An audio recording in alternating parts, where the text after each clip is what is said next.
فاتح بیت المقدس سلطان صلاح الدین ایوبی رحمۃ اللہ علیہ۔ قسط نمبر 1۔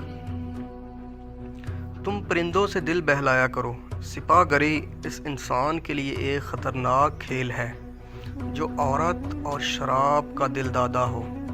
یہ تاریخی الفاظ سلطان صلاح الدین ایوبی نے اپنے چچا زاد بھائی اور خلیفہ الصالحہ کے ایک امیر سیف الدین کو لکھے تھے۔ ان دونوں نے صلیبیوں کو در پردہ مدد، زر و جواہرات کا لالچ دیا اور صلاح الدین ایوبی کو شکست دینے کی سازش کی۔ امیر سیف الدین اپنا مال و متاع چھوڑ کر بھاگا۔ اس کے ذاتی خیمہ گاہ سے رنگ برنگے پرندے، حسین اور جوان رقاصائیں اور گانے والیاں اور ساز سازندے شراب کے مٹکے برآمد ہوئے۔ سلطان نے پرندے، گانے والیوں اور سازندوں کو آزاد کر دیا اور امیر سیف الدین کو اس مضمون کا خط لکھا: تم دونوں نے کفار کی پشت پناہی کر کے ان کے ہاتھوں میرا نام و نشان مٹانے کی ناپاک کوشش کی، مگر یہ نہ سوچا کہ تمہاری یہ ناپاک کوشش عالم اسلام کا بھی نام و نشان مٹا سکتی ہے۔ تم اگر مجھ سے حسد کرتے ہو تو مجھے قتل کرا دیا ہوتا۔ تم مجھ پر 2 قاتلانہ حملے کرا چکے ہو، دونوں ناکام ہوئے۔ اب ایک اور کوشش کر کے دیکھ لو، ہو سکتا ہے کامیاب ہو جاؤ۔ اگر تم مجھے یقین دلا دو کہ میرا سر میرے تن سے جدا ہو جائے تو اسلام اور زیادہ سربلند رہے گا، تو رب کعبہ کی قسم میں اپنا سر تمہاری تلوار سے کٹوا دوں گا اور تمہارے قدموں میں رکھنے کی وصیت کروں گا۔ میں صرف تمہیں یہ بتا دینا چاہتا ہوں کہ کوئی غیر مسلم مسلمان کا دوست نہیں ہو سکتا۔ تاریخ تمہارے سامنے ہے، اپنا ماضی دیکھو۔ شاہ فرینک اور ریمنڈ جیسے اسلام دشمن تمہارے دوست اس لیے ہیں کہ تم نے انہیں مسلمانوں کے خلاف جنگ کرنے میں اترنے کی شاہ اور مدد دی۔ اگر وہ کامیاب ہو جاتے تو ان کا اگلا شکار تم ہوتے، اور اس کے بعد ان کا یہ خواب بھی پورا ہو جاتا کہ اسلام صفحہ ہستی سے مٹ چکا۔ تم جنگجو قوم کے فرد ہو، فن سپاہ گری تمہارا قومی پیشہ ہے۔ ہر مسلمان اللہ کا سپاہی ہے، مگر ایمان اور کردار بنیادی شرط ہے۔ تم پرندوں سے دل بہلایا کرو، سپاہ گری اس انسان کے لیے ایک خطرناک کھیل ہے جو عورت اور شراب کا دل دادا ہو۔ میں تم سے درخواست کرتا ہوں کہ میرے ساتھ تعاون کرو اور میرے ساتھ جہاد میں شریک ہو جاؤ۔ اگر یہ نہیں کر سکو تو میری مخالفت سے باز آ جاؤ، میں تمہیں کوئی سزا نہیں دوں گا۔ اللہ تمہارے گناہ معاف کرے۔ صلاح الدین ایوبی۔ ایک یورپی مورخ لین پال لکھتا ہے، صلاح الدین کے ہاتھوں جو مال غنیمت لگا اس کا کوئی حساب نہیں تھا۔ جنگی قیدی بھی بے اندازہ تھے۔ سلطان نے تمام تر مال غنیمت 3 حصوں میں تقسیم کیا۔ ایک حصہ جنگی قیدیوں میں تقسیم کر کے ان کو رہا کر دیا، دوسرا حصہ اپنے سپاہیوں اور غربا میں تقسیم کیا، اور تیسرا حصہ مدرسہ نظام الملک کو دے دیا۔ اس نے اسی مدرسے سے تعلیم حاصل کی تھی، نہ خود کچھ رکھا اور نہ اپنے کسی جرنیل کو کچھ دیا۔ اس کا نتیجہ یہ ہوا کہ جنگی قیدی، جن میں بہت سے مسلمان تھے اور باقی غیر مسلم، رہا ہو کر سلطان کے کیمپ میں جمع ہو گئے اور سلطان کی اطاعت قبول کر کے اپنی خدمات فوج کے لیے پیش کر دیں۔ ایوبی کی کشادہ ظرفی اور عظمت دور دور تک مشہور ہو گئی۔ اس سے پہلے منافق حسن بن صباح کے پراسرار فرقے فدائی، جنہیں یورپین مورخین نے قاتلوں کا گروہ لکھا ہے، صلاح الدین ایوبی پر 2 بار قاتلانہ حملے کر چکے تھے، لیکن اللہ نے اس عظیم مرد مجاہد سے بہت کام لینا تھا۔ دونوں بار ایک معجزہ ہوا جس میں یہ مرد مجاہد بال بچ گیا۔ سلطان پر تیسرا قاتلانہ حملہ اس وقت ہوا جب وہ اپنے مسلمان بھائیوں اور صلیبیوں کی سازش کو چھٹان کو شمشیر سے ریزہ ریزہ کر چکا تھا۔ امیر سیف الدین میدان جنگ سے بھاگ گیا تھا، مگر وہ سلطان کے خلاف بغض اور کینہ سے باز نہیں آیا۔ اس نے حسن بن صباح کو قاتل فرقے کی مدد حاصل کی۔ حسن بن صباح کا فرقہ اسلام کی آستین میں سانپ کی طرح پل رہا تھا۔ اس کا تفصیلی تعارف بہت ہی طویل ہے۔ مختصر یہ کہ جس طرح زمین سورج سے دور ہو کر گناہوں کا گہوارہ بن گئی ہے، اسی طرح ایک حسن بن صباح نامی شخص نے اسلام سے الگ ہو کر نبیوں اور پیغمبروں والی عظمت حاصل کرنے کا منصوبہ بنایا۔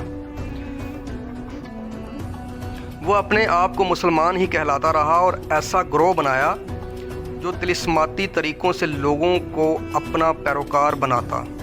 اس مقصد کے لیے اس گروہ نے نہایت حسین لڑکیاں، نشہ آور جڑی بوٹیاں، ہپنوٹائزم اور چرب زبانی جیسے طریقے اپنائے۔ بہشت بنائی جس میں جا کر پتھر بھی موم ہو جاتے تھے۔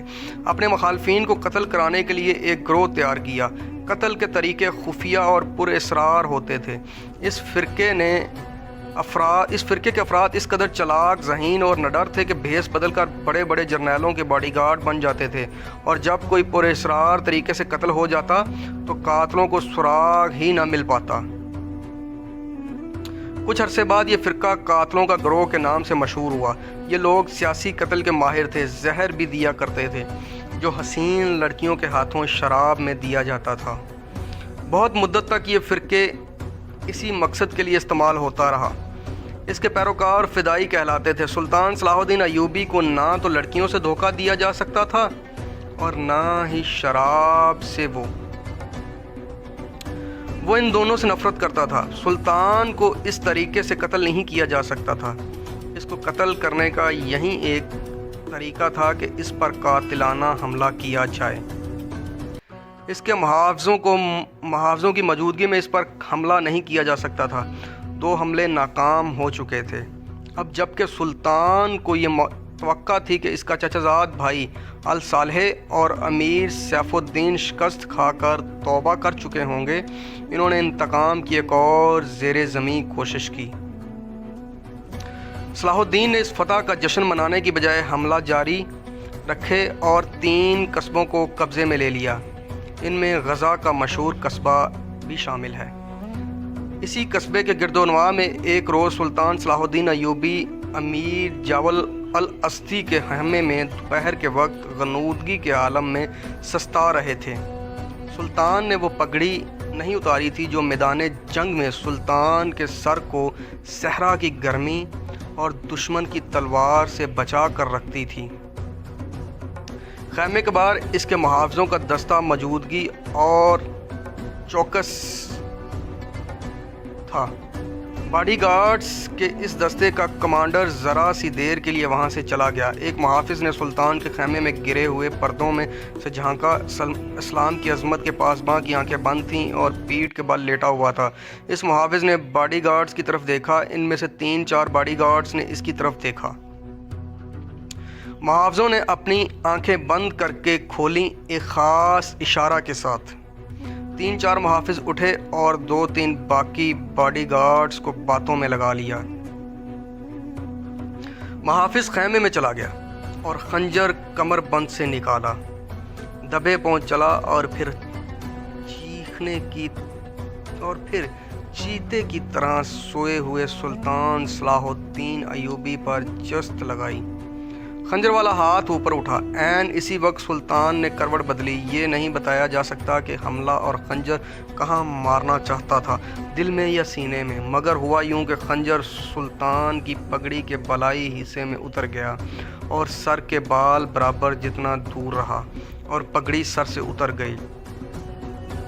سلطان صلاح الدین ایوبی بجلی کی تیزی سے اٹھا۔ اسے سمجھنے میں دیر نہیں لگی کہ یہ سب کیا ہے۔ اس سے پہلے 2 ایسے حملے ہو چکے تھے۔ اس نے اس پر بھی اظہار نہیں کیا کہ حملہ اور خود اس کی باڈی گارڈز کی وردیوں میں تھے، جسے اس نے خود اپنے باڈی گارڈز کے لیے منتخب کیا تھا۔ اس نے ایک سانس برابر بھی اپنا وقت ضائع نہ کیا۔ حملہ آور اپنا خنجر پگڑی سے کھینچ رہا تھا۔ ایوبی کا سر ننگا تھا۔ اس نے بھرپور طاقت سے ایک کھونسا حملہ آور کی تھوڑی پر دے مارا۔ ہڈی ٹوٹنے کی آواز آئی۔ حملہ آور کا جبڑا ٹوٹ چکا تھا۔ وہ پیچھے کی طرف گرا اور اس کے منہ سے ہیبت ناک آواز نکلی۔ اس کا خنجر سلطان کی پگڑی میں رہ گیا تھا۔ سلطان نے اپنا خنجر نکال لیا تھا۔ اتنے میں 2 محافظ